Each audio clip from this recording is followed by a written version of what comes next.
The crack of ice sounded like a gunshot in the frigid winter air, shattering the silence of the snow-laden landscape outside Marysville, Utah, in February of 1878. Elizabeth Owens clutched her leather-bound journal to her chest as the stagecoach lurched violently beneath her. The other passengers, a portly banker, a sleeping miner, and an elderly woman, were jolted from their quiet contemplation, their eyes widening with the sudden realization of danger. "We've gone off the road," the driver shouted from above, his voice barely audible through the howling wind and the creaking of wooden beams. Elizabeth's stomach dropped as she felt the stagecoach tilt. Through the small, frosted window, she caught glimpses of white nothing but white, and then understood with horrifying clarity that they had ventured onto the frozen Sevier River, a shortcut the driver had foolishly taken to make up for lost time in the storm. The ice beneath them gave another sickening crack. Elizabeth locked eyes with the elderly woman across from her, their shared terror mirrored in each other's faces. Then came the unmistakable sound of splintering, a deep, resonant break that seemed to rise from the very depths of the earth. "Hold on," Elizabeth screamed, but her voice was swallowed by the cacophony of breaking ice and the terrified shouts of her fellow passengers. The stagecoach plunged. Freezing water rushed in through the floorboards, soaking Elizabeth's boots and the hem of her heavy woolen skirt. The banker lunged for the door, pushing it open only to have a wall of water surge inward, knocking him back. The elderly woman began to pray loudly, her wrinkled hands clasped so tightly that her knuckles whitened. Elizabeth gasped for air as the frigid water rose rapidly, now at her waist. The stagecoach was sinking, tilting at a precarious angle that sent the miner tumbling against the side window. She heard shouting from outside, distant but desperate. The water reached her chest, stealing her breath with its icy grip. "Help!" She managed to scream, pressing herself against the ceiling of the coach, now the only space not submerged. "Please, somebody help!" The water continued to rise, and Elizabeth's thoughts turned to her father back in Boston, who had warned her against traveling west alone. To the teaching position awaiting her in Sacramento that she would now never fill. To the life she dreamed of building for herself, independent and proud. Then came a new sound, the sharp crack of breaking glass. Through the water now lapping at her chin, Elizabeth saw a window shatter, and through it appeared the most welcome sight she'd ever beheld. A man's face, framed by a snow-dusted hat, his eyes fierce with determination. "Take my hand," he shouted, reaching through the broken window, water rushing past his arm. Elizabeth pushed off from her perch, fighting against the current that threatened to pull her under. Her fingers, numb with cold, found his. His grip was iron, unyielding as he pulled her toward the window. "The others," she gasped as her head emerged into the bitter air outside. "Already safe," he responded, his voice deep and strained with effort. "You're the last one." With one powerful heave, he pulled her through the window, the jagged glass tearing at her coat but failing to cut through the thick material. She emerged into blinding daylight, into air so cold it burned her lungs, and into the strong arms of the stranger who had just saved her life. Gasping and shivering violently, Elizabeth looked up into the face of her rescuer. Beneath a broad-brimmed hat, his features were sharp and weathered, his eyes the color of the sky after a storm. He held her against him with one arm while the other maintained a grip on what remained of the stagecoach roof, now mostly submerged in the broken ice of the river. "Gideon," he said simply, his breath forming clouds between them. "Gideon Graves. And we need to get you warm before that water freezes you solid." The other passengers huddled on the riverbank, wrapped in blankets provided by Gideon's companions, with 2 other riders who had been following the stagecoach at a distance.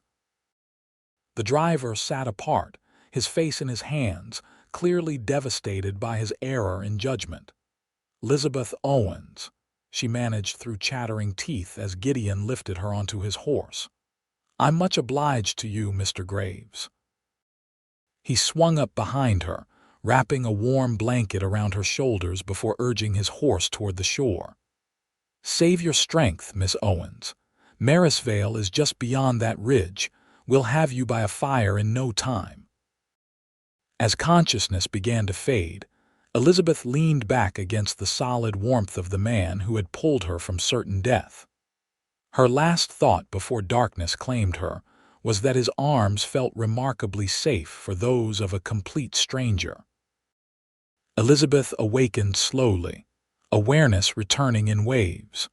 First came the sensation of warmth, blessed, wonderful warmth followed by the crackling sound of a fire. She was lying on something soft, covered with heavy blankets, and when she finally managed to open her eyes, she found herself in a small but tidy room, the walls made of rough-hewn logs. "The Sleeping Beauty awakens," came a female voice from nearby. Elizabeth turned her head to see a woman in her 50s sitting in a rocking chair, knitting needles clicking softly in her hands. Her silver-streaked hair was pulled back in a practical bun, and her face, though lined with age, carried a kindness that immediately set Elizabeth at ease. "Where am I?" Elizabeth asked, her voice raspy. "You're in Marysvale, dear, at the Wayfarers Inn. I'm Martha Holloway, the owner."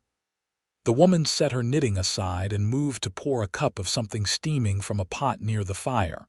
"You gave us quite a scare. That river claims at least one poor soul each winter, but not today, thanks to Gideon Graves." At the mention of her rescuer's name, Elizabeth's memories came flooding back: the cracking ice, the rushing water, the strong hands pulling her to safety. "The others?"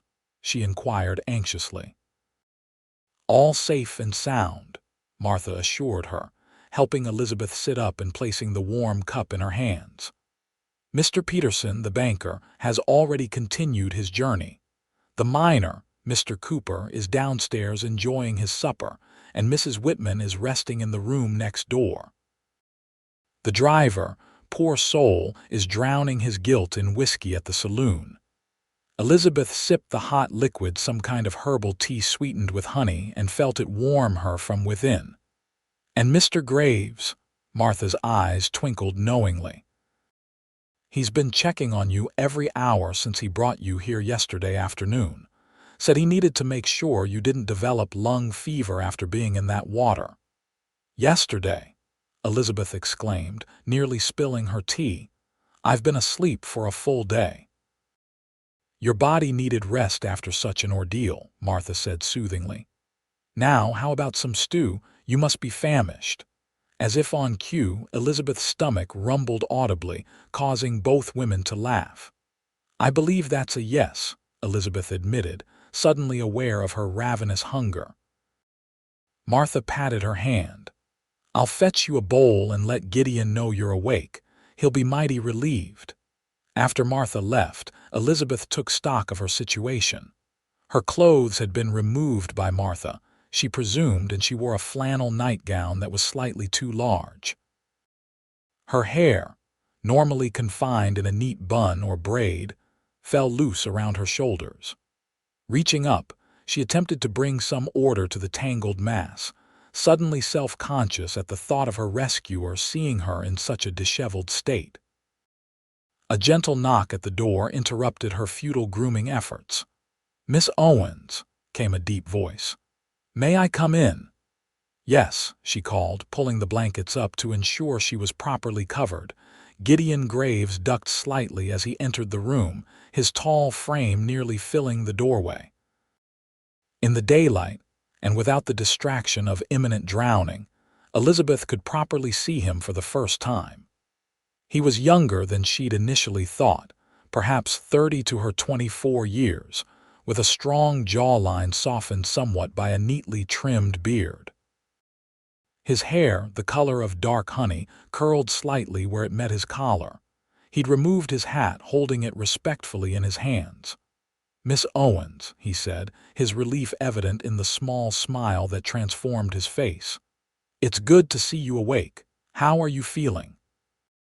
"Thanks to you, I'm feeling remarkably well, considering I nearly drowned yesterday," Elizabeth replied, finding herself smiling back. "I owe you my life, Mr. Graves." He shook his head, dismissing her gratitude. "Any decent man would have done the same. I'm just glad I was riding close enough to help." He gestured to a chair near her bed. "May I?" She nodded, and he sat, placing his hat on his knee.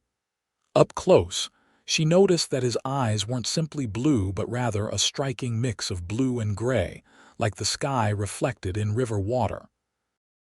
"Martha tells me you've been checking on me," Elizabeth said. "That's very kind of you." "I've seen cold water take people even after they seemed fine," he explained, his expression growing serious. "My younger brother fell through ice when we were boys. We got him out quick, thought he was fine, but he developed a fever that night." He paused, his gaze dropping momentarily. "We lost him by morning." "I'm so sorry," Elizabeth said softly, understanding now his concern.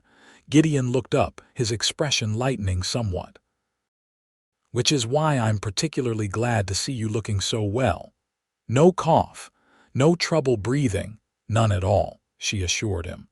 "Just hunger and perhaps wounded pride at having been seen in such a state of distress."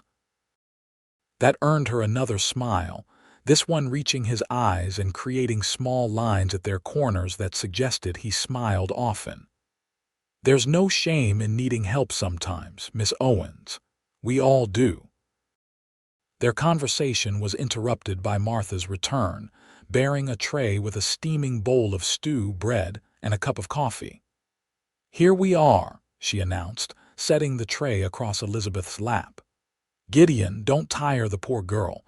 She needs to regain her strength." "Yes, madam," he replied, standing and reclaiming his hat. "I'll leave you to your meal, Miss Owens, but if you don't mind, I'll check on you again tomorrow. I'm staying in town a few days before heading back to my ranch." "I would appreciate that," Elizabeth said, surprised by how much she meant it. "And please call me Elizabeth." "Elizabeth," he repeated, and something about the way he said her name sent an unexpected warmth through her that had nothing to do with the blankets or fire. "Rest well." After he departed, Martha busied herself straightening the already tidy room, a knowing look on her face. "That Gideon Graves is quite the catch," she remarked casually. "Owns one of the most successful cattle ranches in the territory, about 20 miles west of here. Never seen him so concerned about a stranger before." Elizabeth concentrated on her stew, hoping the heat in her cheeks could be attributed to the steam rising from the bowl. "He's merely being kind," she said, "and I'm merely grateful." Hum, Martha hummed, clearly unconvinced. "Well, I've put your clothes to dry. They should be ready by tomorrow. Your trunk was recovered from the stagecoach, but I'm afraid most of the contents are soaked through." Elizabeth's heart sank. "Even my books, especially the books, I'm afraid." "But don't you worry, we've laid everything out to dry, and what needs washing, we'll wash." Martha patted her shoulder comfortingly.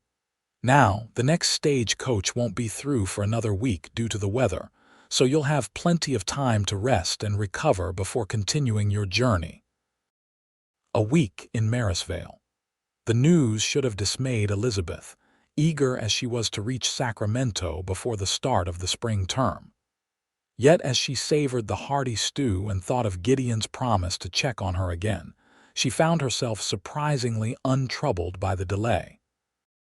The next morning dawned clear and cold, sunlight streaming through the frost-covered window of Elizabeth's room. She felt remarkably improved, the exhaustion and lingering chill of her ordeal replaced by restless energy. After breakfast, brought by a cheerful Martha, Elizabeth dressed in her now dry traveling suit, grateful to be out of the borrowed nightgown. "Your books are in a sad state," Martha informed her, helping to pin up her hair. "But Sheriff Miller recovered your trunk and the rest of your belongings." "They're downstairs." "The sheriff?" Elizabeth questioned. "Was there some sort of investigation? Standard procedure when there's an accident involving the mail coach," Martha explained. "The driver's license has been suspended pending inquiry, though between you and me, having to live with the knowledge that he nearly killed 4 passengers is punishment enough for the poor man." Once dressed and presentable, Elizabeth made her way downstairs to the inn's cozy common room. A fire blazed in the hearth, and several tables were occupied by what appeared to be local residents enjoying coffee and conversation. Her entrance caused a momentary lull, followed by a flurry of curious glances and whispered comments. "Pay them no mind," Martha advised, appearing at her elbow. "We don't get many exciting happenings in Marysvale, so a stagecoach going through the ice is the most interesting news in months." Elizabeth nodded, understanding small-town curiosity all too well from her childhood in rural Massachusetts, before her family had moved to Boston. "I was hoping to assess the damage to my books," she said, "and perhaps find someplace where I could write a letter to the school in Sacramento explaining my delay." "Your trunk's right over there," Martha pointed to a battered leather case near the front desk. "As for writing materials, you're welcome to use the desk in the corner. I keep it stocked with paper and ink for the guests." Elizabeth thanked her and moved to examine her trunk. As feared, her books, carefully selected volumes on history, literature, and education that she'd planned to use in her teaching, had suffered badly. The pages were warped, the bindings swollen and distorted. She sighed, running her fingers over a particularly treasured copy of Shakespeare's collected works, a gift from her father. "Books can be replaced," came a now familiar voice from behind her.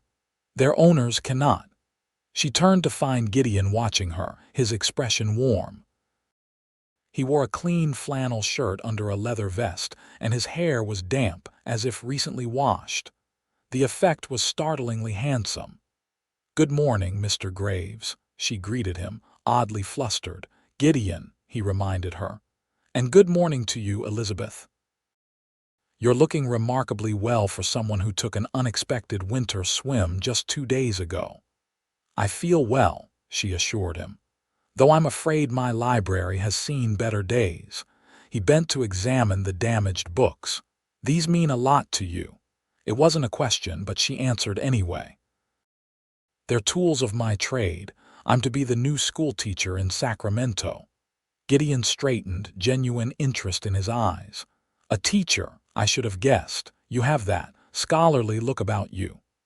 Elizabeth raised an eyebrow, unsure whether to be flattered or offended. "Is that a compliment, sir?" His laugh was unexpected and delightful. "Very much so. Intelligence has always seemed to me the most attractive quality a person can possess." He gestured to a nearby table. "Would you join me for coffee, unless you'd prefer solitude?" "Coffee would be lovely," she said, closing her trunk and following him to the table. Once seated with steaming cups before them, Gideon leaned forward slightly. "I've been thinking about your situation," he began. "Martha mentioned the next stagecoach won't arrive for a week, which puts you in a difficult position regarding your teaching post." Elizabeth nodded, warming her hands on her cup. "I've been contemplating the same problem. I need to send word to the school board in Sacramento that I'll be delayed, but even then, I worry they might give the position to someone else if I'm too late." "I may have a solution," Gideon offered. "I'm riding to Cedar City tomorrow on business. From there, you could catch the southbound stage that connects to the main line west. It would get you to Sacramento perhaps 3 days later than you'd planned, but certainly before the next coach through Marysvale." Elizabeth's pulse quickened at the prospect. You'd be willing to take me to Cedar City. It's not a simple journey, he cautioned. A good day's ride in winter conditions, and we'd need to stay overnight in Cedar City before the stage departs. But yes, I'd be willing. The offer was both tempting and slightly improper. Traveling alone with a man she barely knew, staying overnight in another town, it wasn't what a respectable young woman typically did.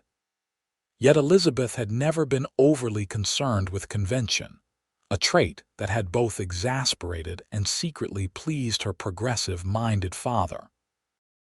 "That's extraordinarily kind of you," she said carefully. "But I wouldn't want to impose or to place either of us in a position that might appear compromising." Gideon's expression remained serious, but his eyes held a glint of amusement. "Your reputation would be perfectly safe, Miss Owens. I'm well known in these parts, and my standing is such that no one would question my intentions. But if it would make you more comfortable, I'm sure Martha could recommend a female traveling companion, perhaps Mrs. Whitman, if she's continuing south." Elizabeth considered this. Mrs. Whitman, the elderly woman from the Stagecoach, had been kind but frail. The thought of subjecting her to a long horseback ride seemed cruel. And truthfully, the idea of spending a day in Gideon's company was not at all unpleasant. "I trust you," she decided, the words emerging with surprising certainty. "If you're still offering tomorrow, I would be grateful for the escort to Cedar City." His smile was like sunrise breaking over mountains. "Then it's settled. We'll leave at first light." He hesitated, then added, "You do ride, I hope." "Since childhood," she assured him, returning his smile. "Though perhaps not with the skill of a cattle rancher." "You'll manage fine," he said confidently. "Now, is there anything you need before we depart? Warm clothing, proper boots?" Elizabeth thought of her trunk's contents. "I believe I have everything necessary, though some of it may still be damp. I'll speak with Martha about making sure everything's properly dried by morning." He finished his coffee and stood.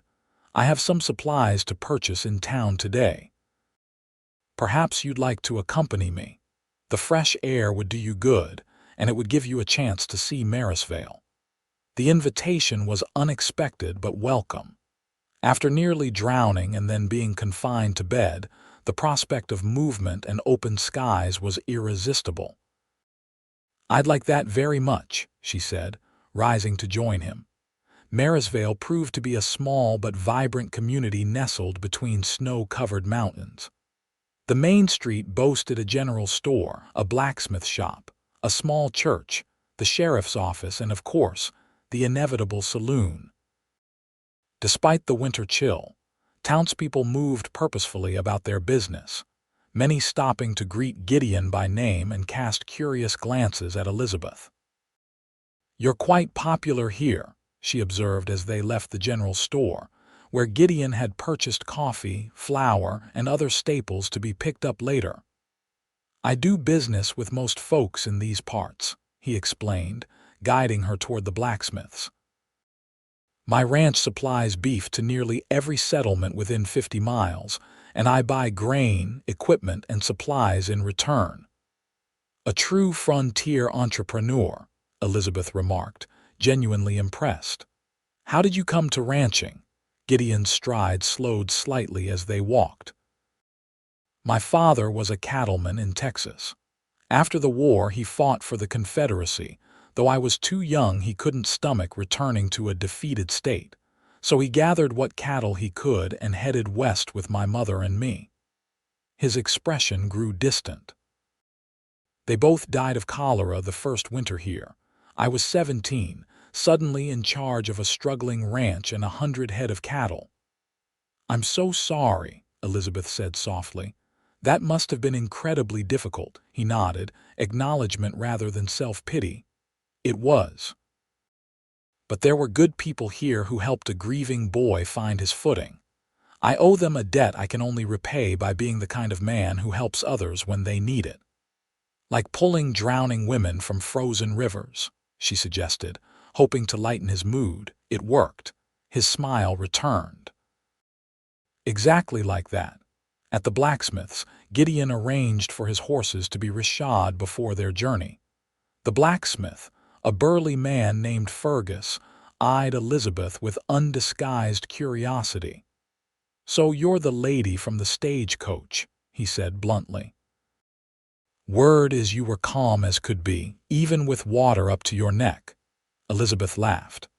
"I assure you, sir, I was anything but calm. However, panic seemed unlikely to improve the situation." Fergus guffawed. "A practical woman. No wonder Graves here is smitten." Gideon cleared his throat loudly. "The shoes, Fergus. By tonight, if you please." As they continued their tour of Marysvale, Elizabeth found herself increasingly charmed by both the town and her companion. Gideon moved through the world with quiet confidence, respectful to all he encountered regardless of station, and possessed of a dry wit that frequently surprised a laugh from her. By the time they returned to the inn for lunch, Elizabeth realized with some alarm that she was developing feelings for Gideon Graves that extended well beyond gratitude for her rescue. It was ridiculous. Of course they'd known each other barely 2 days. Yet there was something about him, a fundamental decency combined with intelligence and that undeniable physical presence, that drew her in a way no man had before. "You're very quiet suddenly," he observed as they sat down to a lunch of hearty beef stew and fresh bread at the inn. "Just thinking about the journey ahead," she deflected, "and hoping the weather holds. The skies look clear for tomorrow," he said. "Though in these mountains that can change quickly. We'll need to make an early start to ensure we reach Cedar City before dark." Their conversation turned to practical matters: what she should pack, what to expect on the trail, the arrangements in Cedar City. Yet beneath the mundane details, Elizabeth sensed a current of something unspoken between them, a mutual awareness that transcended their brief acquaintance. As lunch concluded, Gideon stood reluctantly. "I need to see to a few more things before tomorrow. Would you like me to escort you anywhere else this afternoon?" "Thank you, but I should write that letter to the school board and see to my packing," Elizabeth replied. "Shall I meet you here in the morning?" "At dawn," he confirmed. "Rest well tonight, Elizabeth. Tomorrow will be a long day." After he'd gone, Martha appeared at Elizabeth's elbow, her expression both amused and concerned. "So you're riding to Cedar City with Gideon Graves," she said, sliding into the chair he had vacated. "News travels fast," Elizabeth observed dryly. "It's a small town," Martha shrugged, "and people talk, especially when a handsome bachelor suddenly takes interest in a beautiful newcomer." Elizabeth felt her cheeks warm. "It's not like that. He's simply helping me reach Sacramento more quickly." "Of course he is," Martha agreed, though her tone suggested she believed otherwise.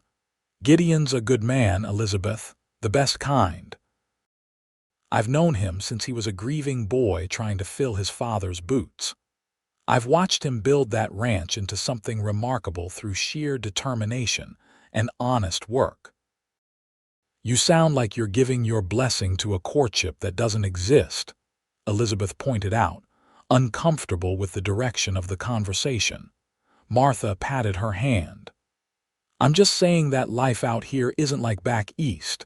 Connections form quickly because they must. People recognize what they need in others and don't waste time pretending otherwise. It's not improper, it's survival." With that cryptic statement, Martha rose and returned to her duties, leaving Elizabeth to ponder her words. Was that what was happening? Had she and Gideon recognized something essential in each other? Some complementary quality that made them natural allies, or potentially more? The question lingered as she spent the afternoon writing her letter, carefully packing her few dry belongings, and trying to salvage what she could of her beloved books. By the time she retired to her room that evening, Her mind was a whirl of practical concerns about the journey ahead, and less practical thoughts about the man with whom she would be sharing it. Dawn broke cold and clear, the eastern sky painted in shades of rose and gold as Elizabeth made her way downstairs. She wore her warmest clothes, a heavy woolen dress with a practical split skirt for riding, thick stockings, sturdy boots, and multiple layers beneath her coat. Her hair was braided and pinned up securely beneath a knitted hat, and she carried only a small satchel with absolute essentials. Gideon awaited her in the common room, standing when she appeared. "Good morning," he greeted her, his breath visible in the chilly air. "Ready for our adventure?" "As ready as I'll ever be," she replied, accepting the cup of hot coffee he offered. "How long a ride should we expect?" "With good conditions, 8 hours," he said. "I've packed provisions and we'll stop to rest the horses midday." Martha emerged from the kitchen, carrying a cloth-wrapped bundle. "Breakfast and lunch," she explained, handing it to Gideon. "And some extra biscuits because I know how you eat." He accepted the food with a grateful smile. "You're a saint among women, Martha." "And don't you forget it," she retorted good-naturedly, before turning to embrace Elizabeth. "Safe travels, dear. I've packed a few things for you as well, some dried apples, a spare pair of woolen socks, and a remedy for saddle soreness that you may thank me for later." Elizabeth returned the hug, surprised by how quickly she'd grown fond of the innkeeper. "Thank you for everything, Martha. I won't forget your kindness." With final farewells exchanged, Gideon led Elizabeth to where 2 horses waited outside his own sturdy bay gelding and a smaller, gentle-looking mare. "This is Daisy," he introduced the mare. "She's steady and sure-footed, perfect for mountain trails." Elizabeth approached the horse, offering her hand for the animal to sniff before gently stroking her nose. "Hello, Daisy. I hope we'll be friends for the journey." Gideon watched the interaction with approval. "You do know horses," he commented. "That's good." Many Eastern ladies claim to ride but mean they can perch decoratively on a side saddle in a park. "I grew up in rural Massachusetts before my family moved to Boston," Elizabeth explained, checking Daisy's saddle and adjusting the stirrups. "My father believed girls should learn the same practical skills as boys. Riding, shooting, even basic carpentry, much to my mother's dismay." "A progressive thinker," Gideon observed, helping secure her satchel to the saddle. "Yes," she agreed, a note of sadness entering her voice. "He passed away last year. It's partly why I accepted the teaching position in Sacramento, a fresh start, away from memories." Gideon's hand briefly covered hers where it rested on the saddle. "I understand that impulse," he said quietly. Then, with a gentle squeeze, he released her hand and moved to mount his own horse. "Shall we?" Elizabeth swung into the saddle with practiced ease, settling herself for what would be the longest ride she'd undertaken in years. As they moved out of town, the rising sun at their backs casting long shadows before them, she felt a curious mixture of anticipation and contentment. Whatever lay ahead on the trail to Cedar City, and beyond, to her new life in Sacramento at this moment, she was exactly where she wanted to be. The morning passed in companionable conversation, as they followed a narrow trail through snow-covered valleys and pine forests. Gideon proved to be knowledgeable about the land, pointing out landmarks and sharing stories of the area's history. He spoke of the native Paiute people who had originally inhabited the region, the Mormon settlers who had established many of the towns, and the later waves of miners and ranchers drawn by the promise of silver and good grazing land. "You know a great deal about history for a cattleman," Elizabeth remarked during a brief stop to rest the horses. Gideon smiled as he handed her a canteen. "My mother was a schoolteacher before she married my father. She brought her books west and taught me at our kitchen table until she died." After that, I educated myself as best I could, reading whatever books came my way, talking to travelers, listening to old-timer stories. A self-made scholar, Elizabeth said admiringly. That's rare out here, I imagine. Rarer than it should be, he agreed.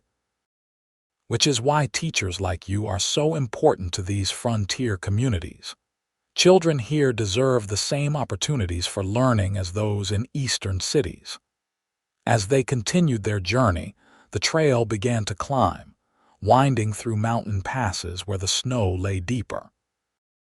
Gideon led the way, occasionally glancing back to ensure Elizabeth was managing the increasingly challenging terrain.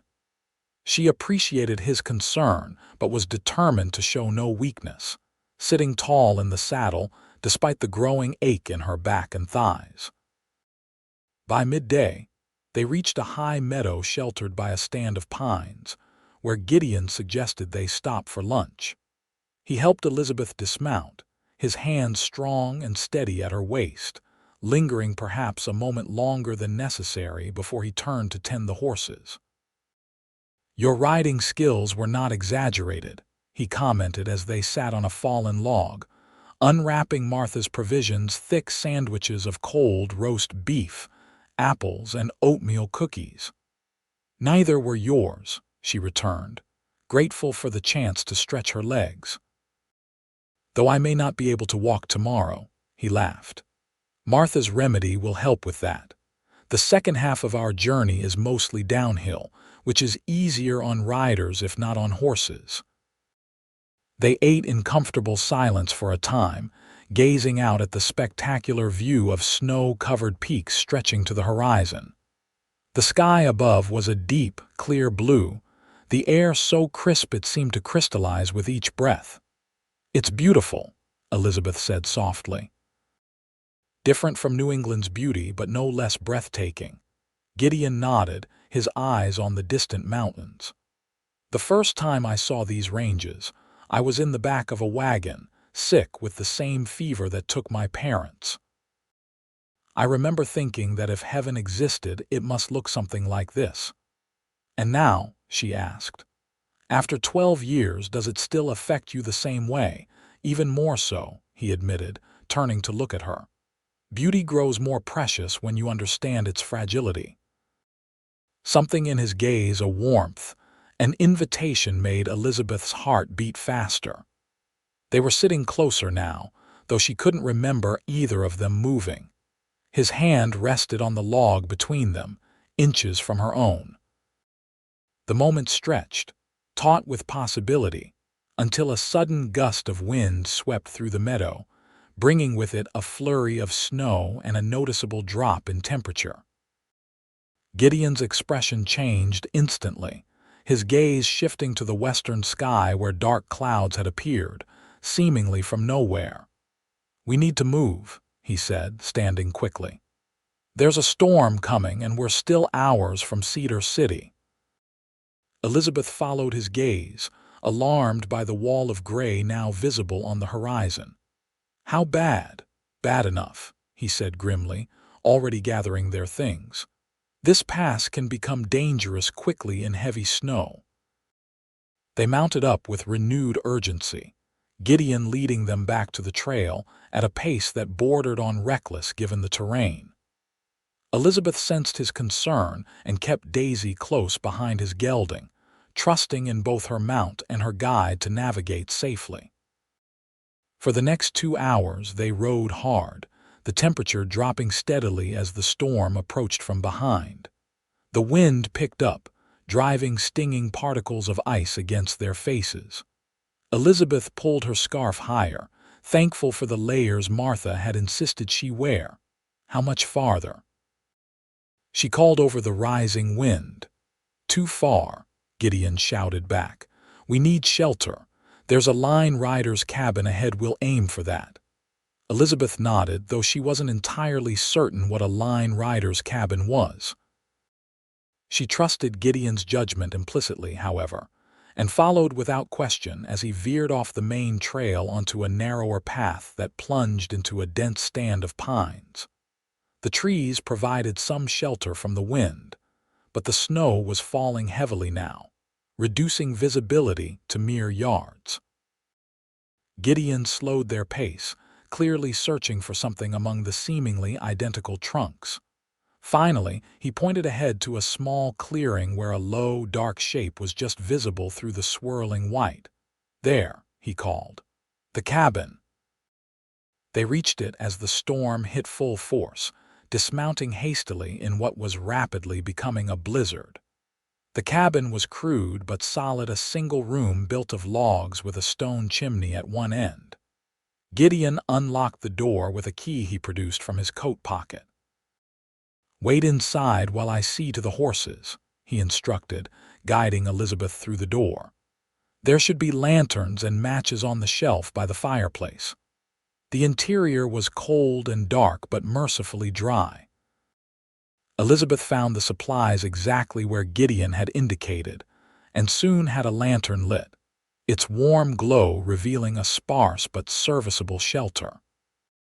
A small table with 2 chairs, a narrow cot against one wall, a stone fireplace with a stack of wood beside it, and shelves holding basic provisions: flour, coffee, beans, and other staples. By the time Gideon returned, stamping snow from his boots, Elizabeth had started a fire in the fireplace and was taking stock of their situation. "The horses are in the lean-to around back," he reported, removing his snow-covered coat and hat. "They'll be fine there, out of the wind. But we won't be going anywhere until this storm passes." Elizabeth nodded, understanding the implications. "How long do you think that will be?" Gideon moved to the window, peering out at the now invisible world beyond. "Hard to say. Mountain storms can last hours or days. This one blew up quickly, which sometimes means it will pass just as fast. We'll know by morning."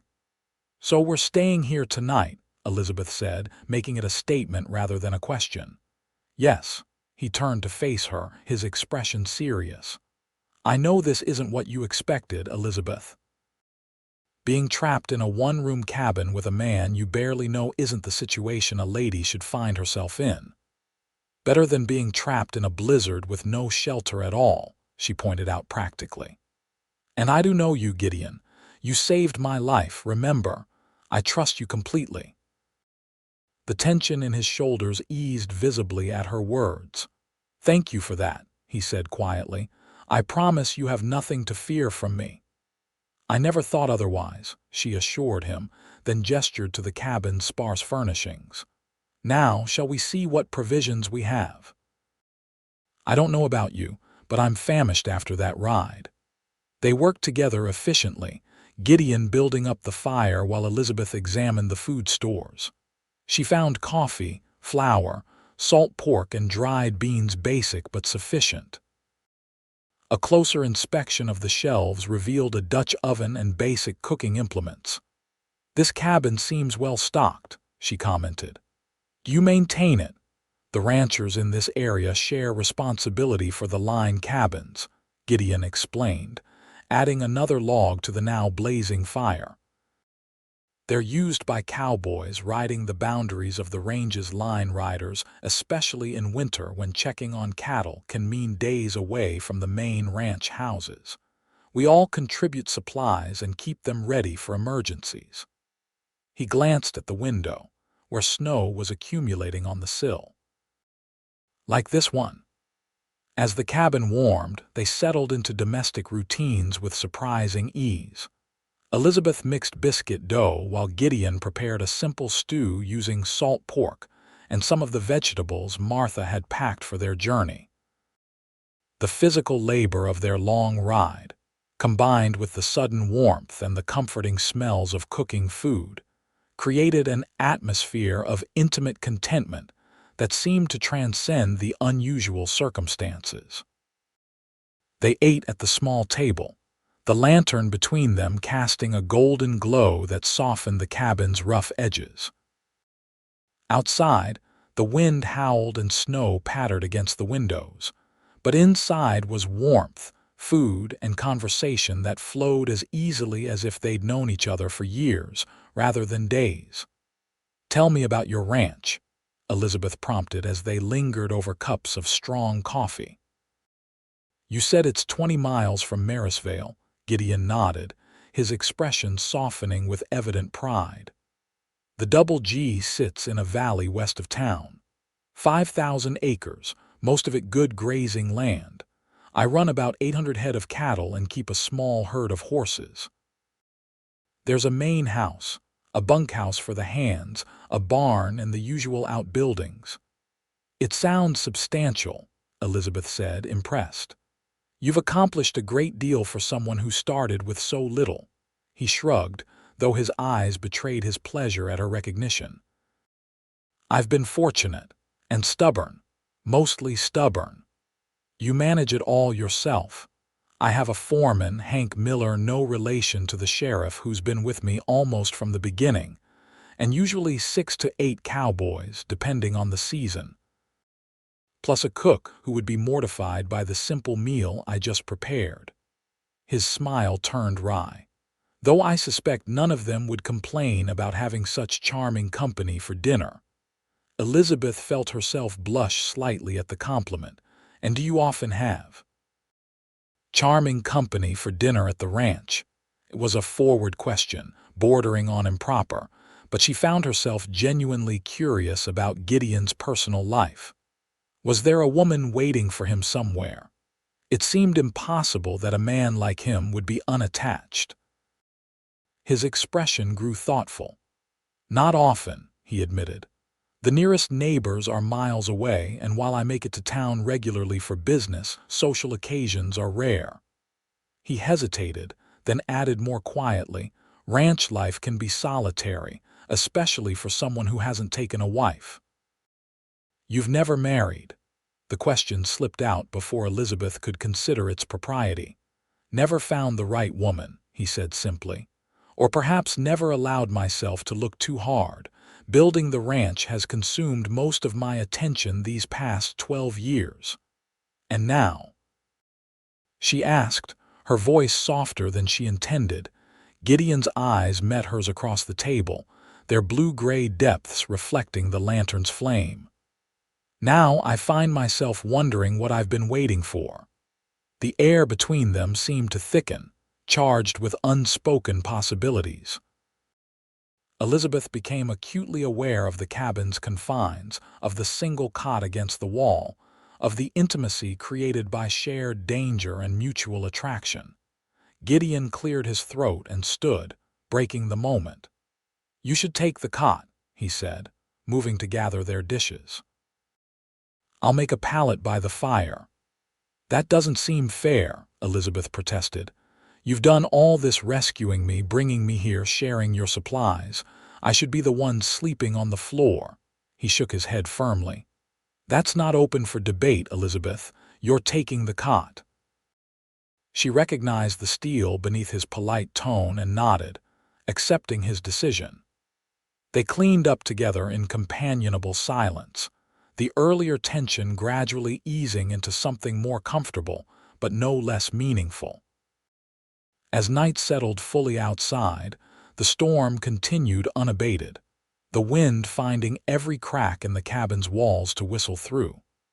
Despite the fire, the temperature dropped, and Elizabeth found herself shivering slightly as she prepared for bed. Gideon noticed immediately. Take my coat as an extra blanket, he offered, retrieving it from a hook by the door. And here, he pulled a thick woolen sweater from his saddlebag and handed it to her. This should help keep you warm. The garment was obviously his own, worn soft with use and carrying his scent cedar, leather, and something uniquely him. Elizabeth accepted it with a grateful smile, oddly touched by the gesture. Thank you, she said, for everything, not just the sweater, for all of this. For saving me from the stagecoach, for offering to take me to Cedar City, for finding shelter in the storm. You're making me sound rather heroic, he said with a self-deprecating smile, when in truth, I've simply been in the right place at the right time. Perhaps, she conceded. Or perhaps you're exactly the kind of man who consistently chooses to help others, even at personal risk or inconvenience. Her words seemed to affect him deeply. He looked away toward the fire, his profile strong in the flickering light. My father used to say that a man's character is revealed not in what he says, but in what he does when no one's watching. He turned back to her, his expression open and vulnerable in a way she hadn't seen before. I've tried to live by that. Your father would be proud, Elizabeth said softly. As would your mother. You honor their memory with the man you've become. Gideon swallowed hard, visibly moved by her words. For a moment, she thought he might say more, might give voice to the current that had been flowing between them since the moment he'd pulled her from the icy water. Instead, he stepped back, creating distance between them. We should rest, he said. Tomorrow may be challenging, depending on the storm. Elizabeth nodded, reluctantly accepting the shift in mood. Good night, Gideon. Sleep well. Good night, Elizabeth, he replied, his voice gentle. Sweet dreams. She settled onto the narrow cot, pulling his coat over herself as an extra layer. Across the room, Gideon arranged his bedroll near the fire, his movements efficient and practiced. The last thing she saw before closing her eyes was his silhouette against the flames, solid and reassuring.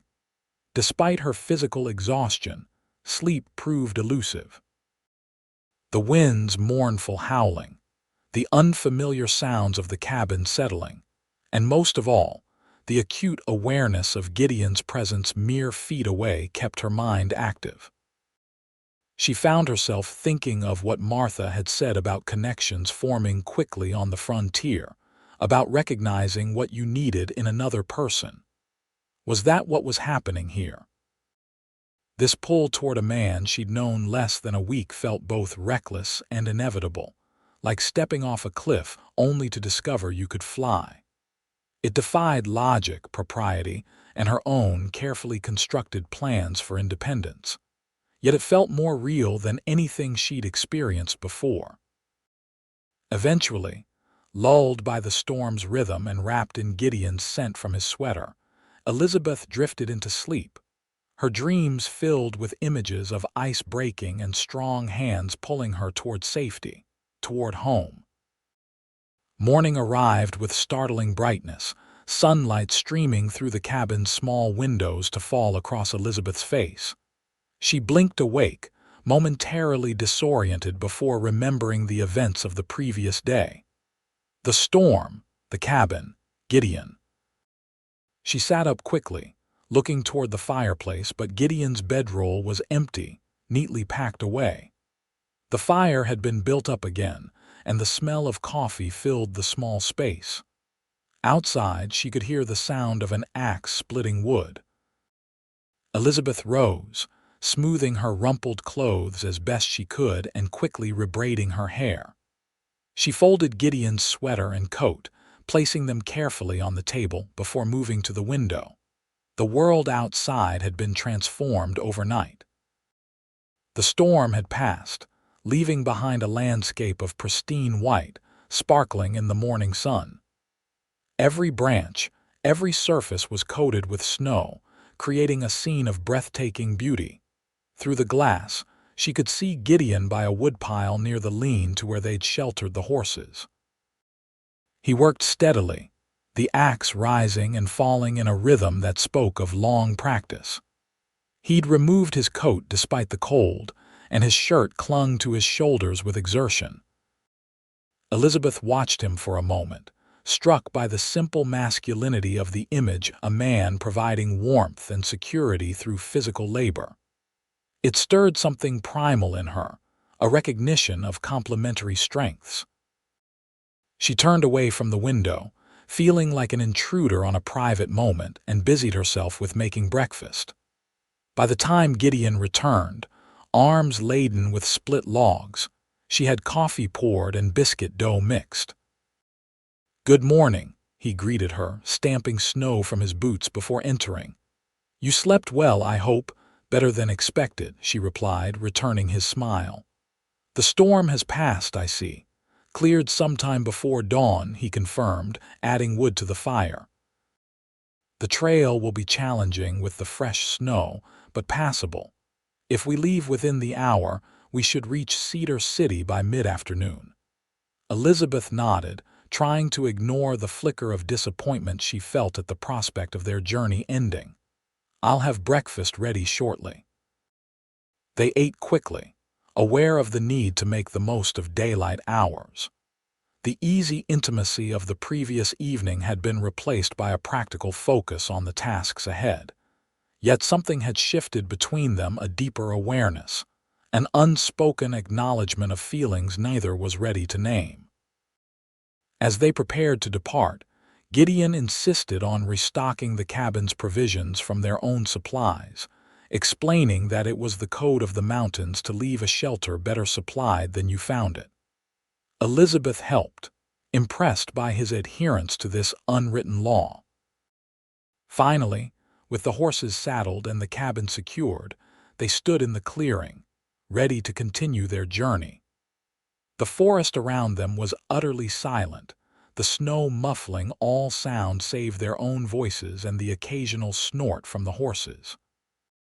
"It's like being the only people in the world," Elizabeth remarked, gazing at the untouched expanse of white stretching before them. "That's the feeling I love most about these mountains," Gideon admitted. "That sense of being both insignificant and essential at the same time. The land will exist without us, yet we become part of its story by moving through it." "Poetic for a cattleman," she teased gently. His smile was warm despite the cold air. "Perhaps teaching isn't the only profession that values words." The journey to Cedar City proceeded more slowly than planned due to the deep snow, but the clear skies and bright sun made for pleasant traveling. They rode side by side where the trail permitted, conversation flowing naturally between periods of comfortable silence. By mid-afternoon, as Gideon had predicted, they crested a final ridge to see Cedar City spread below them in a valley already showing patches of bare ground where the sun had melted the snow. "We made it," Elizabeth said, a complex mixture of relief and regret in her voice. "Did you doubt we would?" Gideon asked, glancing at her with a hint of amusement. "Not with you as my guide," she assured him. "Though I confess I had moments of wondering if we'd chosen the wisest course, setting out with a storm approaching." "The wisest? Perhaps not," he acknowledged. "But I've found that the most rewarding paths aren't always the most prudent ones." There was something in his tone, a deeper meaning beneath the surface words that made Elizabeth study his profile more intently. He looked ahead, his expression unreadable as they began their descent into the town. Cedar City proved to be larger and more developed than Marysvale, boasting several hotels, a proper courthouse, and even a small theater. They made their way directly to the stage office, where Gideon inquired about departures to Sacramento. "You're in luck," the clerk informed them after consulting a ledger. "Stage leaves tomorrow morning at 8, makes connections all the way to Sacramento with overnight stops in St. George, Las Vegas, and Barstow." "Perfect," Gideon said, turning to Elizabeth. "Shall I purchase your ticket?" "Please," she agreed, reaching for her reticule. "Though I insist on paying." He waved away her offered money. "Consider it my contribution to the education of Sacramento's children." She wanted to protest, but recognized the gesture for what it was: not charity, but a gift given with genuine care. "Thank you," she said simply. With the ticket secured, they made their way to the town's best hotel, where Gideon arranged adjoining rooms for the night. If the desk clerk thought anything of a dusty cowboy and a travel-worn young woman arriving together, he was professional enough not to show it. "I'd like to offer you dinner this evening," Gideon said as they stood in the hotel lobby. "To celebrate the successful completion of our journey, the hotel restaurant is supposed to be excellent." "I'd enjoy that," Elizabeth replied, suddenly aware of her disheveled appearance after 2 days on horseback. "Though I should probably make myself presentable first. I'll meet you here at 7, he suggested.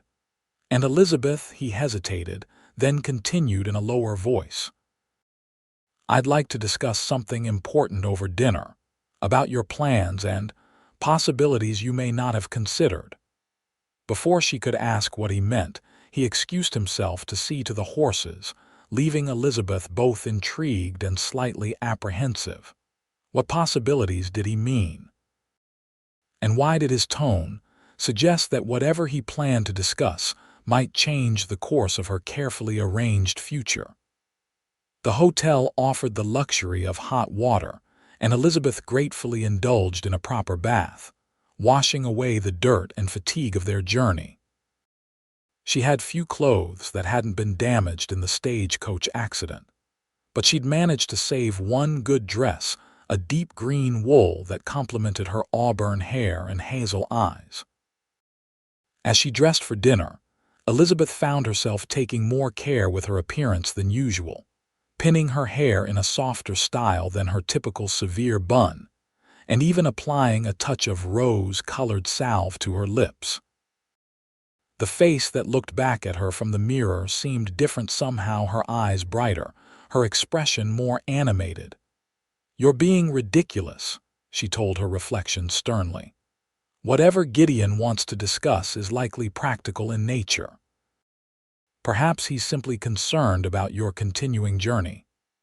Yet as 7 o'clock approached, Elizabeth couldn't quiet the flutter of anticipation in her stomach, or the persistent hope that Gideon's important discussion might have more personal implications.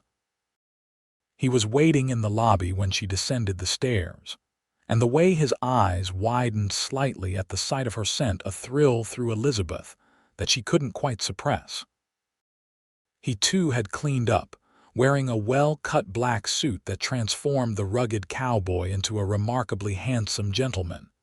His hair was neatly combed, his beard trimmed, and in his hand he held a small nosegay of winter flowers. "You look beautiful," he said simply, offering her the flowers.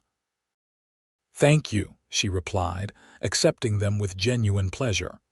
"And you look very handsome yourself. I almost didn't recognize you without trail dust." His laugh was warm as he offered his arm. "I do clean up decently when required. Shall we?"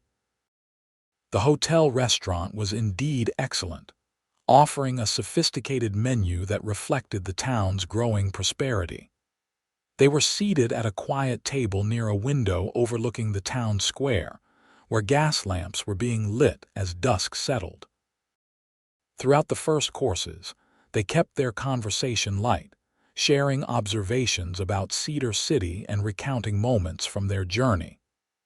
Elizabeth found herself laughing more than she had in months, delighting in Gideon's dry humor and thoughtful insights. It wasn't until dessert was served, a delicate apple tart with cinnamon cream, that Gideon steered the conversation toward the topic he'd mentioned earlier. "Elizabeth," he began, his tone growing more serious, "I mentioned wanting to discuss possibilities with you. I hope you'll hear me out completely before responding."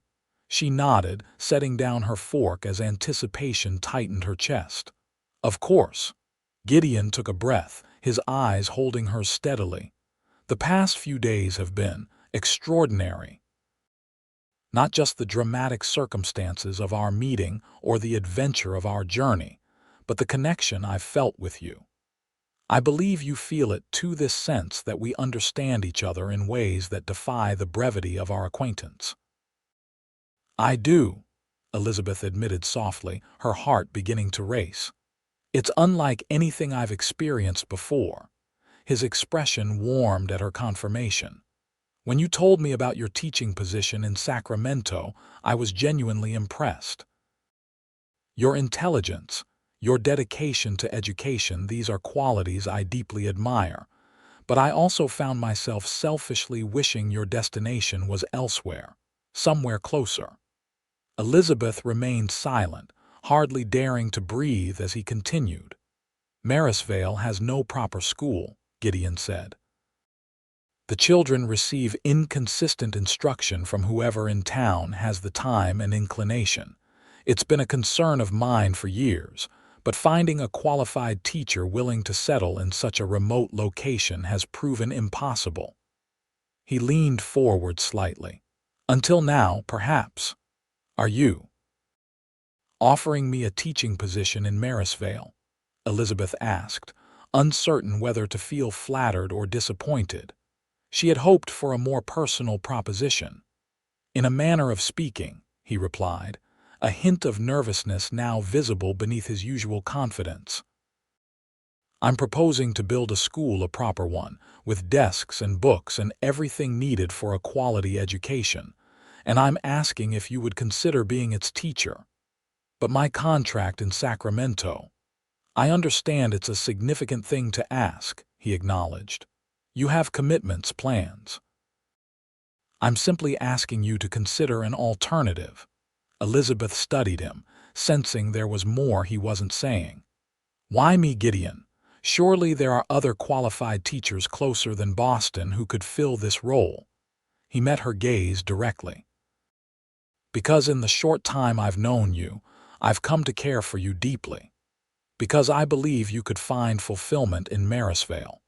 Because, he hesitated, then continued with quiet intensity, because I can envision a future where you and I build something meaningful together. Not just a school, but a life. The words hung between them, honest and vulnerable. Elizabeth felt their weight, the enormity of what he was suggesting, not merely a change of employment, but a complete redirection of her path.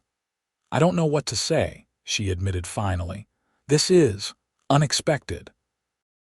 I'm not asking for an answer tonight, Gideon assured her quickly.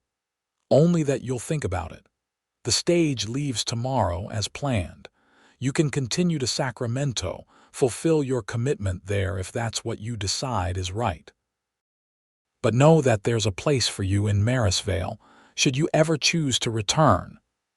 Elizabeth's mind raced with conflicting emotions.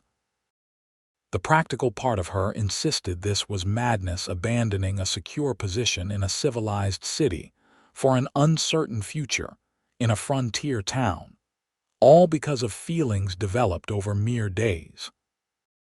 Yet another part, perhaps her heart, recognized the rare opportunity before her, not just for romance but for purpose, for creating something lasting in a place that needed her skills. I will think about it, she promised. Truly. But Gideon, are you certain?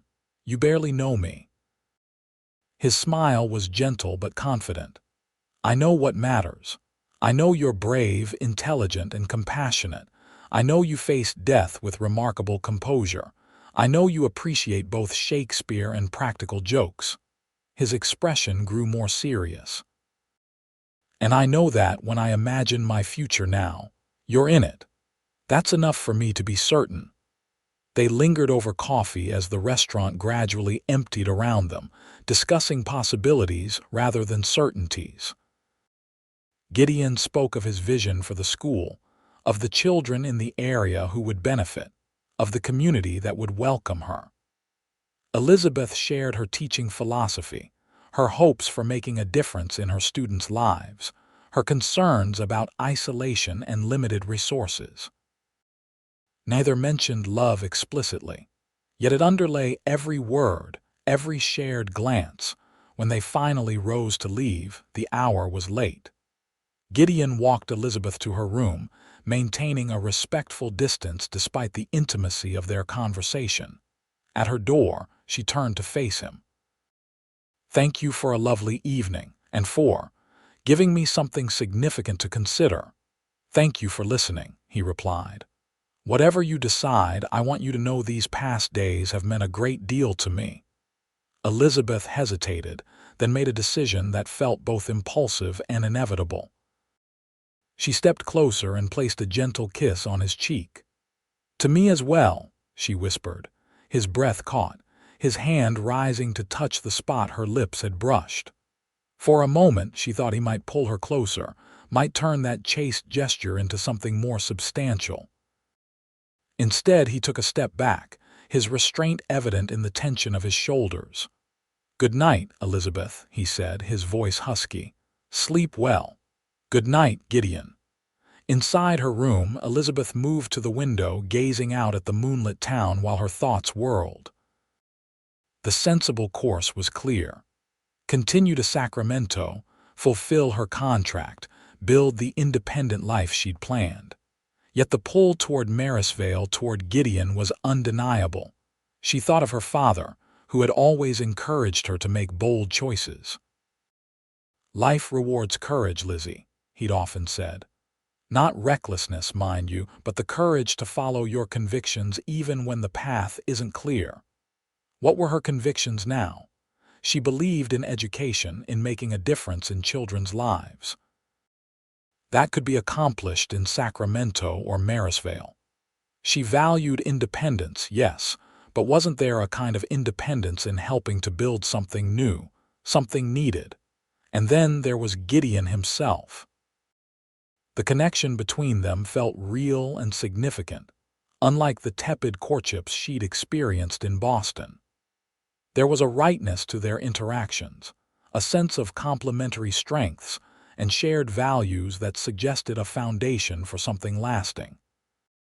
Sleep came fitfully that night, her dreams a confusion of breaking ice, stagecoaches, schoolrooms, and Gideon's face looking at her with that blend of strength and vulnerability that seemed uniquely his. Morning arrived too quickly, gray light filtering through curtains Elizabeth had forgotten to close. She rose and dressed mechanically, her mind still circling the decision before her. The stage would depart in just over an hour. She packed her few belongings, movements slow as if underwater. Each item placed in her satchel felt like a step away from possibility, toward the safety of the known. A knock at her door startled her from her thoughts. She opened it to find a hotel porter with a note. "Delivered for you this morning, madam," he explained, handing her the folded paper. Elizabeth thanked him and closed the door before opening the message. Gideon's handwriting was unexpectedly elegant, the letters flowing across the page. "Elizabeth, I've gone to settle our accounts and see to the horses. I'll meet you at the stage office at 7:45 to say goodbye, should that be your decision. If not, I'll be waiting in the hotel lobby at 8:30, ready to begin the journey back to Marysvale whenever you wish. Whatever you choose, know that you carry my highest esteem and deepest affection. Yours, Gideon." She read the note twice, touched by its respect for her autonomy and the sentiment behind it. He was giving her space to make her decision without pressure, while still making his own preferences clear. Elizabeth finished packing, her movements now more decisive. She checked the small clock on the bedside table. 7:30. Time to choose. The stage office bustled with activity when she arrived, passengers checking luggage, saying farewells, purchasing last-minute provisions for the journey. Elizabeth scanned the crowd, her heart quickening when she spotted Gideon standing slightly apart, his tall figure unmistakable even among the morning throng. He saw her at the same moment, his expression carefully neutral as she approached. "Good morning," he greeted her, tipping his hat. "I trust you slept well." "Not particularly," she admitted. "I had much to consider," he nodded, understanding in his eyes. "And have you reached a decision?" Elizabeth took a deep breath, suddenly certain. "I have. I'd like to post a letter to the school board in Sacramento, explaining that I won't be taking the position after all. Then, if the offer still stands, I'd like to return to Marysvale and help build a proper school." The joy that transformed Gideon's face was like sunrise breaking over mountains. "The offer absolutely still stands," he assured her, taking a step closer. "Are you certain, Elizabeth? This is a significant change of plans." "I'm certain," she said, surprised by her own confidence. "The children of Sacramento will find another teacher. But the children of Marysvale have been waiting for their school long enough." She paused, then added more softly, "And I believe I've been waiting, too, without knowing precisely what for." Gideon's hand found hers, warm and steady. "I promise you won't regret this," he said, his voice rough with emotion. "We'll build something wonderful together." "I believe we will," she agreed, her heart feeling lighter than it had in years. They spent the morning making new arrangements, posting Elizabeth's letter to Sacramento, purchasing supplies for the return journey, securing a room for one more night in Cedar City to allow them to properly prepare. Throughout, a sense of rightness, of having chosen the correct path, grew stronger in Elizabeth's mind. That evening they dined again at the hotel restaurant, the atmosphere between them transformed by certainty. Their conversation now centered on practical matters: the design of the school, potential enrollment, materials needed, but underneath ran a current of shared excitement and deepening connection. As they lingered over dessert, Gideon reached across the table to take her hand. "There's something I haven't said explicitly, though I hope it's been clear in my actions," he began, his thumb tracing gentle circles on her palm. "I'm falling in love with you, Elizabeth Owens. I know it's soon, perhaps too soon by conventional standards. But I've never been more certain of anything." Elizabeth felt a flush of warmth spread through her at his words. "Conventional standards seem rather irrelevant given how we met," she pointed out with a smile. "And I find myself in a similar state. It defies logic, but I'm falling in love with you too, Gideon Graves." His grip on her hand tightened slightly. "I'm not asking for promises yet," he said. "Only acknowledgement of what's growing between us and permission to court you properly once we return to Marysvale." "Permission granted," she replied, her smile widening. "Though I'm not entirely sure what constitutes proper courtship in a town where I'm known primarily as the woman who fell through the ice." His laugh was warm and genuine. "Fair point. Perhaps we'll establish our own definition of propriety." The journey back to Marysvale took 3 days, the trail still challenging in places where snow remained deep. They traveled more slowly than before, taking time to appreciate the spectacular landscapes and each other's company. Each night they found proper shelter: another line cabin, a small inn at a crossroads, and finally, on the last evening, the home of a rancher Gideon knew who lived a few hours outside Marysvale. Throughout the journey, their connection deepened through conversation and shared experiences. Elizabeth learned of Gideon's struggles and triumphs in building his ranch, of his dreams for expanding into horse breeding, of his quiet philanthropy in the community. He, in turn, came to understand her passion for education, her complex relationship with her late father and still living mother in Boston, her desire to make a meaningful impact on the world.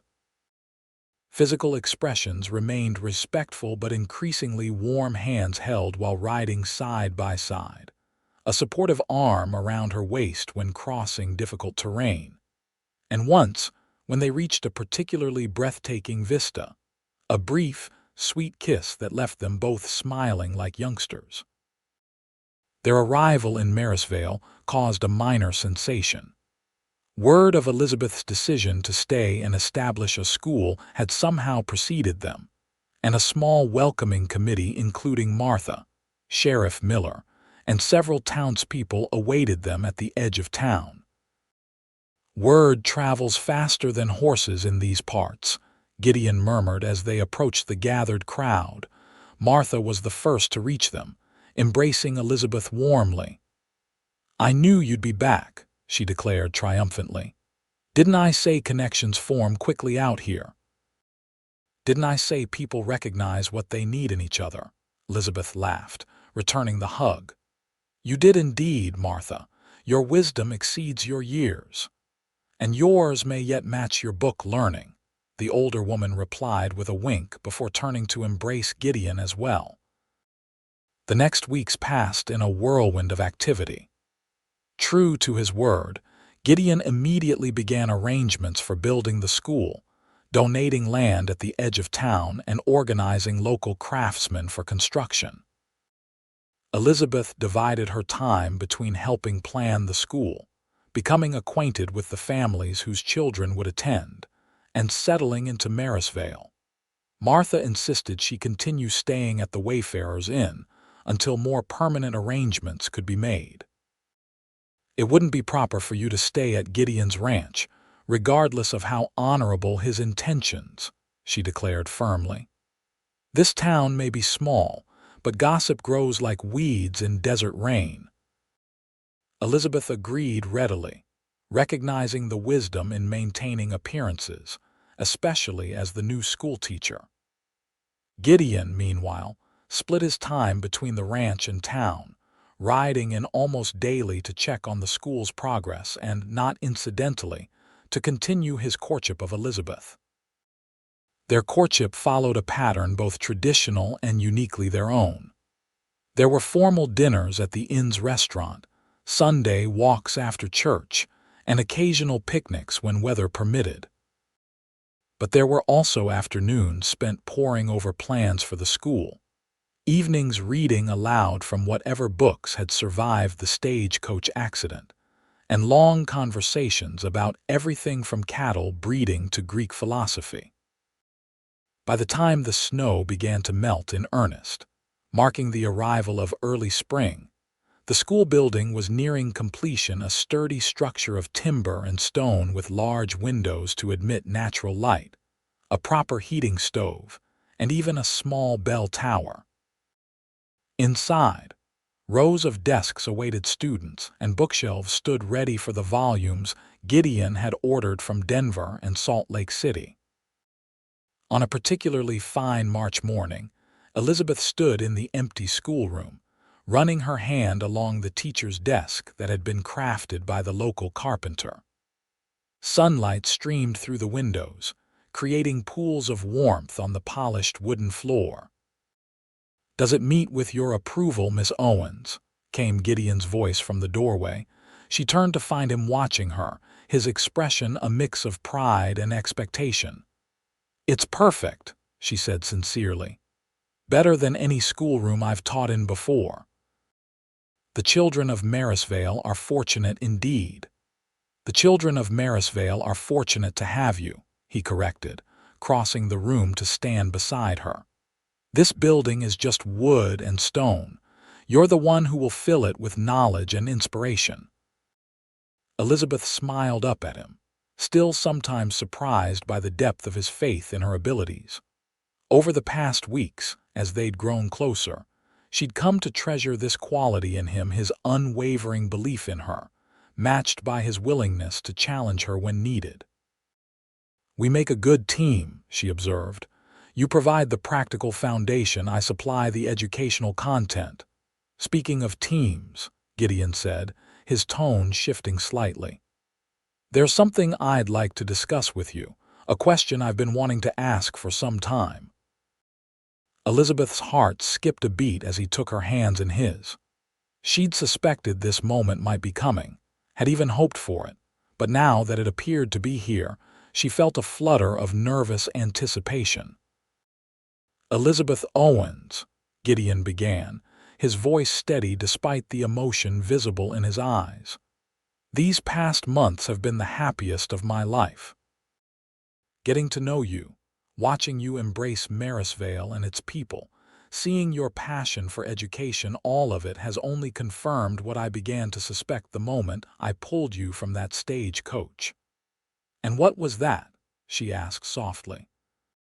"That you were the woman I'd been waiting for without knowing it," he answered simply.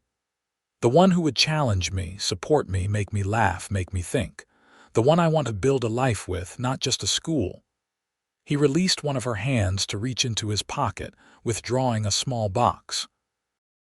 Opening it, he revealed a ring, a delicate gold band set with a modest but perfectly clear diamond. "I'm asking you to be my wife, Elizabeth, to share my home, my name, my future, to continue this partnership we've begun in all aspects of life." His smile turned slightly self-deprecating. "I realize it hasn't been terribly long since we met, and if you need more time, I understand.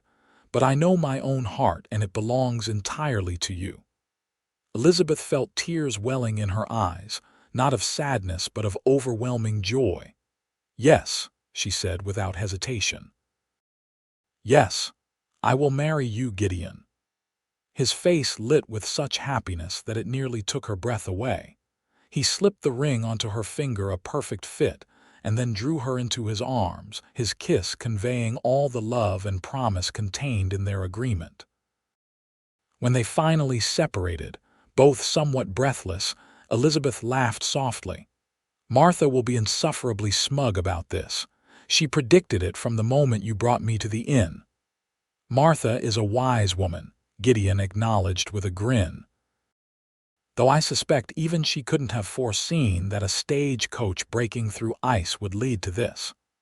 Providence works in mysterious ways," Elizabeth mused, looking around the schoolroom that had been born of their collaboration. "Sometimes the most frightening moments lead to the greatest blessings." The news of their engagement spread through Marysvale with predictable speed, met with widespread approval, and not a small amount of good-natured teasing about their whirlwind romance. Martha insisted on hosting an engagement dinner at the inn, inviting what seemed like half the town to celebrate. "When will the wedding be?" was the question on everyone's lips, to which Gideon and Elizabeth had a ready answer. "May 1st, Gideon announced during the dinner. "The school opens officially on May 15th, so Elizabeth will start her new position as both schoolteacher and Mrs. Graves." The following weeks were filled with preparations for the school opening, for the wedding, and for Elizabeth's transition to life at the ranch. She wrote to her mother in Boston, a lengthy letter explaining her unexpected change in plans and extending an invitation to the wedding, though she held little hope that her mother would undertake such a journey on short notice. To her surprise, a telegram arrived a week later. "Delighted by news, stop departing April 20th, stop father would have approved, stop love mother, stop she's coming," Elizabeth told Gideon in amazement when the telegram was delivered. "My mother is actually coming to Marysvale." "Of course she is," he replied, squeezing her hand. "She's not going to miss her only daughter's wedding, no matter how far she has to travel." Elizabeth wasn't so certain her relationship with her mother had been cordial but distant since her father's death, but she was touched by the effort nonetheless. "You'll like her," she assured Gideon. "She can be formal, but she has a good heart." "If she raised you, she must be remarkable," he said with a smile that still made her heart skip a beat, even after months of courtship. April brought warm days and cool nights, perfect weather for finalizing outdoor preparations at both the school and the ranch. Elizabeth divided her time between organizing educational materials for her future students and working with Martha to plan the wedding, which would be held in Marysvale's small church. She also made several visits to the Double G Ranch, always accompanied by Martha or another suitable chaperone, to become familiar with what would soon be her home. The ranch house was larger than she'd expected, a 2-story structure built of local stone and timber, with a wide veranda wrapping around 3 sides. Inside, the rooms were spacious and well-appointed, if somewhat lacking in feminine touches. "My mother furnished it before she died," Gideon explained as he showed Elizabeth through the house. "I've maintained it but haven't changed much. I thought, well, I hoped someday it would be a woman's touch that transformed it next." "It's a beautiful home," she assured him, already envisioning small changes that would make it theirs. "And it will be even more beautiful when it's filled with the voices of children." His expression softened at her words. "You want children?" "Very much," she admitted. "Though I plan to continue teaching as well, at least until our family grows too large to manage both responsibilities." "I want whatever makes you happy," Gideon said simply. "And children, yes, I'd like that very much." On April 25th, Eleanor Owens arrived in Marysvale, a dignified woman in her early 50s whose appearance on the Stagecoach caused almost as much stir as Elizabeth's near drowning had months earlier. Despite the long journey, she was impeccably dressed and remarkably composed as she descended from the coach to embrace her daughter. "So this is where you've decided to make your home," she observed, looking around the small town with keen interest rather than the judgment Elizabeth had half expected. "It's quite charming in a rustic way. Wait until you see the school," Elizabeth said eagerly. "And the ranch. And of course, you must meet Gideon." "Indeed," her mother agreed. "I'm most interested in meeting the man who persuaded my sensible daughter to abandon a prestigious teaching position for life in a town I hadn't heard of until 2 months ago." "He didn't persuade me, Mother," Elizabeth corrected gently. "I made my own decision." Eleanor's expression softened. "Of course you did, dear. You always have. It's one of the traits you inherited from your father." She squeezed Elizabeth's hand. "Now, where is this young man of yours?" "I'm eager to form my own impression." Gideon, who had been giving them space for their reunion, approached from where he'd been waiting near the general store. He removed his hat as he reached them, offering Eleanor a respectful bow. "Mrs. Owens, it's a pleasure to meet you," he greeted her. "Welcome to Marysvale. I hope your journey wasn't too arduous." Eleanor studied him with the directness that had intimidated Elizabeth's childhood friends. "Mr. Graves," she acknowledged, "thank you for the welcome. The journey was long but not unbearable." The accommodations improved considerably once we reached more civilized territories. "Mother," Elizabeth warned, but Gideon merely smiled. "I understand completely," he said. "The frontier can be challenging for those accustomed to Eastern comforts. I hope we can make your stay with us comfortable enough to compensate for the journey." Eleanor's expression thawed slightly. "I'm sure you'll do your best, Mr. Graves, and I appreciate you retrieving my daughter from that unfortunate stagecoach accident." Elizabeth's letter described quite the dramatic rescue. "Anyone would have done the same," Gideon demurred. "I rather doubt that," Eleanor replied with unexpected warmth. "Now I understand there's an inn where I'll be staying. I confess I could use a cup of tea and perhaps a brief rest before seeing more of the town." "Of course," Elizabeth agreed quickly. "Martha's expecting you at the Wayfarers Inn.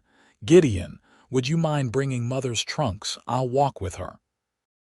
As they made their way to the inn, Eleanor linked her arm through Elizabeth's. "He seems a good man," she said quietly. "Respectful, well-spoken, different from what I expected of a Western rancher." "He is a good man," Elizabeth confirmed. "The best I've known since Father." Eleanor nodded thoughtfully. "Your father would approve, I think. He always said you needed someone who would appreciate your intelligence rather than feel threatened by it." The observation surprised Elizabeth. She hadn't realized her parents had discussed her future husband in such specific terms. "Gideon more than appreciates it," she said. "He actively encourages it. The school was his idea. He recognized the need before I arrived." "Then he's even wiser than he appears," Eleanor concluded as they reached the inn. "I look forward to getting to know him better." The days leading up to the wedding passed in a blur of final preparations and showing Eleanor around Marysvale. To Elizabeth's delight, her mother seemed genuinely impressed by the new school and even more so by the Double G Ranch. "You've built something substantial here," she told Gideon as he showed them the property. "It's evident in everything from the quality of your livestock to the condition of your buildings. Elizabeth will be well provided for." "Thank you, Mrs. Owens," he replied, "though I suspect Elizabeth would manage quite well on her own if necessary." Her independence is one of the qualities I most admire in her." Eleanor's approval was sealed by that comment. Later, in the privacy of Elizabeth's room at the inn, she admitted, "I worried when I received your letter. It all seemed so sudden, so unlike your usual methodical approach to decisions. But seeing you together, seeing this place you've chosen and the life you're creating, I understand now." "You do?" Elizabeth asked, touched by her mother's support. "You've found your place," Eleanor said simply, "just as I found mine with your father. The particulars may be different: Boston society versus a frontier town, but the essentials are the same. A partner who respects you, work that fulfills you, a community where you can contribute meaningfully." She smiled, a hint of mischief in her expression. "And the fact that your Gideon is remarkably handsome certainly doesn't hurt." "Mother," Elizabeth exclaimed, laughing despite her embarrassment.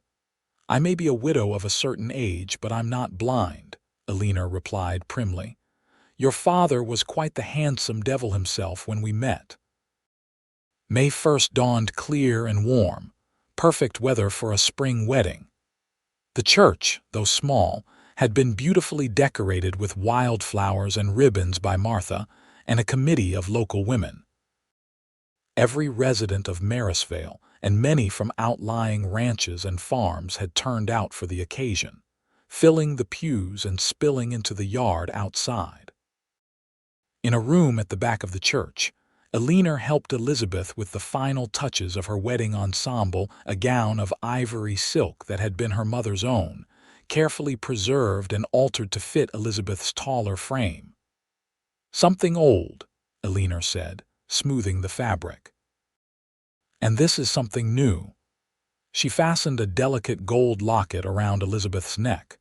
"Your father bought it for me on our 20th anniversary. He would want you to have it today." "Thank you," Elizabeth whispered, touching the locket gently. "I wish he could be here." "He is, in a way," her mother assured her. "In you, in this moment, in the love you found." She stepped back, surveying her daughter with proud eyes. "You're a beautiful bride, Elizabeth, and you'll be a wonderful wife." The ceremony itself was simple but deeply moving.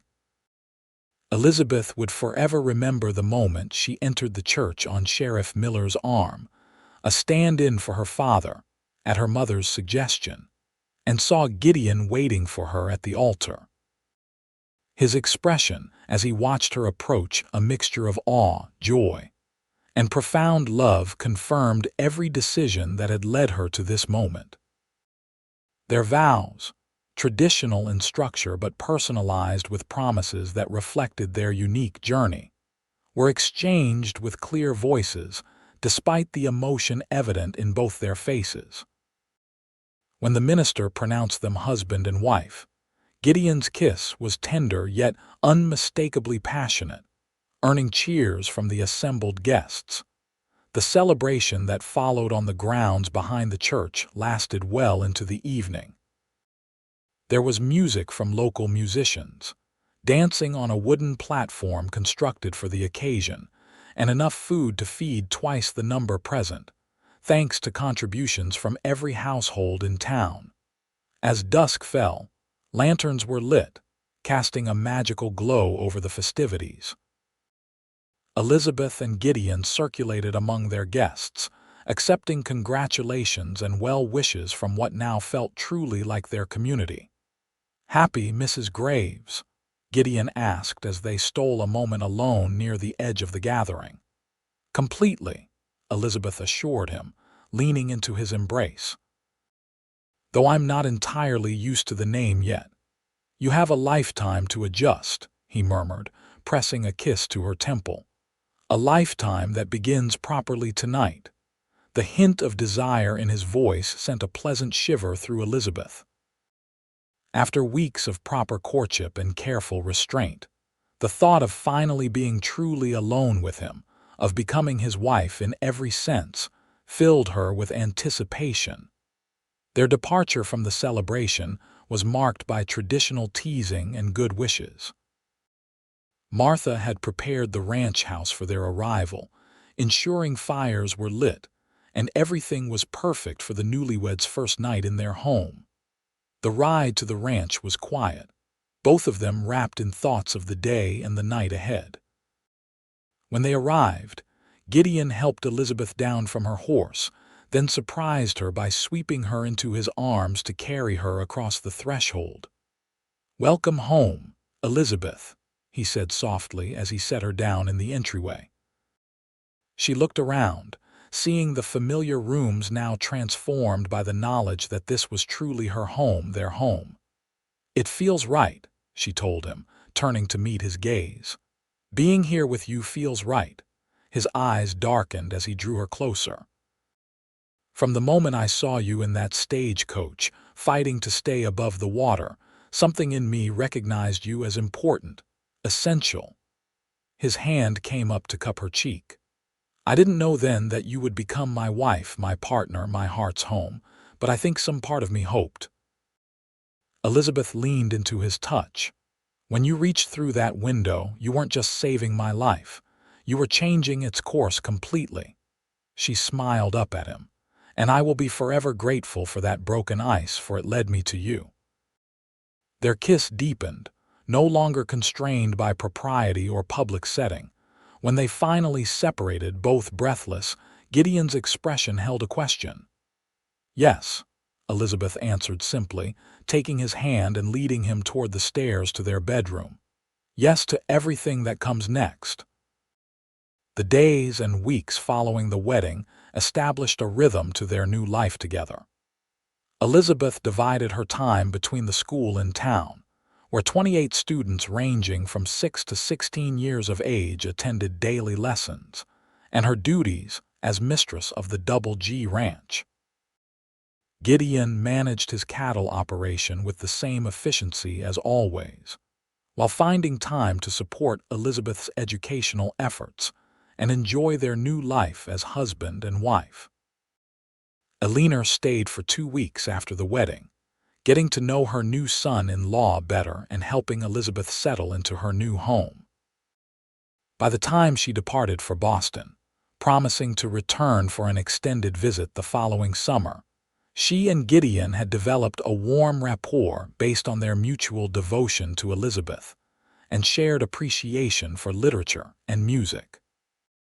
"I understand now why you chose this life," Eleanor told Elizabeth on her final morning in Marysvale. "It's not what I imagined for you, but it suits you remarkably well. Your father would be proud not just of your marriage, but of the school, of the difference you're making here." As spring turned to summer, Elizabeth and Gideon's partnership deepened in all respects. They worked together when possible, respected each other's independent responsibilities, and ended each day by sharing the events and thoughts that had occupied them while apart. Their physical relationship, initially somewhat hesitant as they learned each other's preferences, blossomed into a source of mutual joy and deepening connection. By late summer, as Elizabeth prepared for the school's first full academic year, she began to suspect a new development in their lives. Certain telltale signs: morning queasiness, unusual fatigue, increased sensitivity suggested a possibility that both thrilled and slightly terrified her. She waited until she was certain before sharing the news with Gideon. One evening in early September, as they sat on the veranda watching the sunset paint the valley in gold and crimson, she turned to him with a smile that couldn't quite hide her nervous anticipation. "I have something to tell you," she began, taking his hand in hers. Gideon looked at her expectantly. "You seem both excited and worried. Is everything all right?" "Everything is wonderful," she assured him, "but there will be a change to our household come spring." His brow furrowed momentarily, then cleared as understanding dawned. "Elizabeth," he breathed, his grip on her hand tightening. "Are you saying, are we?" "We're going to have a baby," she confirmed, her smile widening at the joy that transformed his face. "Sometime in April, if my calculations are correct." Gideon pulled her into his arms, holding her with a tenderness that made her heart swell.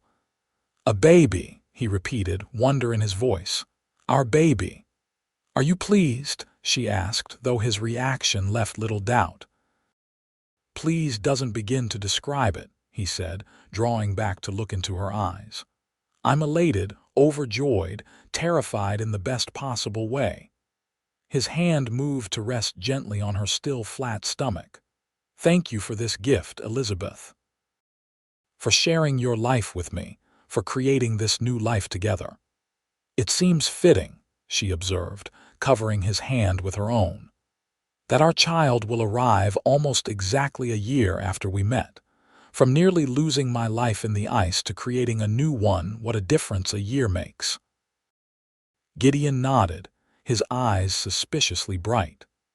"That day on the frozen river, it could have ended so differently. I try not to think about what would have happened if I'd been just a few minutes later, or if you hadn't been strong enough to hold on until help arrived." "But you weren't late, and I did hold on," Elizabeth reminded him gently. "And now here we are, building a future neither of us could have imagined that day." As the pregnancy progressed, Elizabeth continued teaching, determined to complete the fall term before taking a break to prepare for the baby's arrival. The school was flourishing, with attendance growing as word spread of the quality education being offered. She had even begun an evening class for adults who wished to improve their reading and mathematics skills. Gideon, meanwhile, hovered between proud excitement and protective concern, often finding excuses to visit the school during the day or send one of his ranch hands to escort Elizabeth home in the afternoon. She tolerated his protectiveness with good humor, recognizing it as an expression of love rather than doubt in her capabilities. Winter arrived with a gentleness unusual for the mountains, bringing moderate snowfall and relatively mild temperatures. As Christmas approached, Elizabeth and Gideon prepared to host their first holiday gathering at the ranch, a dinner for their closest friends in Marysville, including Martha, Sheriff Miller, and several families from the school. The holiday was a joyous occasion, the ranch house filled with warmth, music, and laughter. Elizabeth, now visibly pregnant and glowing with health, played carols on the piano Gideon had surprised her with as an early Christmas gift. The evening concluded with a tradition Elizabeth had brought from her Eastern childhood, each guest reading a portion of a Christmas carol, aloud by the fire. As their friends departed into the clear, cold night, Gideon and Elizabeth stood on the veranda, his arm around her waist, her head resting against his shoulder. "Merry Christmas, Mrs. Graves," he said, pressing a kiss to her temple. "Merry Christmas, Mr. Graves," she replied, smiling up at him. "The first of many, I hope. The first of a lifetime," he promised, "each better than the last." They remained there a moment longer, watching the stars brighten above the snow-covered valley, before returning to the warmth of their home, the home they had created together out of chance, courage, and love that had begun with breaking ice, and a hand reaching through a shattered window to change both their lives forever. On a bright April morning in 1879, almost exactly a year after their wedding, Elizabeth gave birth to a healthy son. After a labor that tested her endurance but ultimately proceeded without complications, she held their child in her arms, marveling at his perfect features and the tuft of dark honey-colored hair that marked him unmistakably as Gideon's son. Gideon, who had paced anxiously outside the bedroom during the delivery, now sat beside her on the bed, one arm around her shoulders, the other hand gently stroking their son's cheek.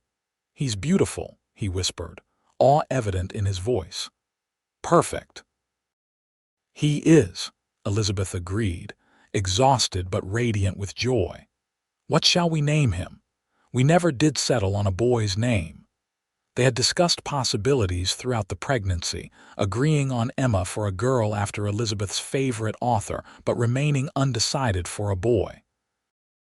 Gideon studied the infant's face thoughtfully. "What about James? After your father?" Elizabeth looked up at him in surprise.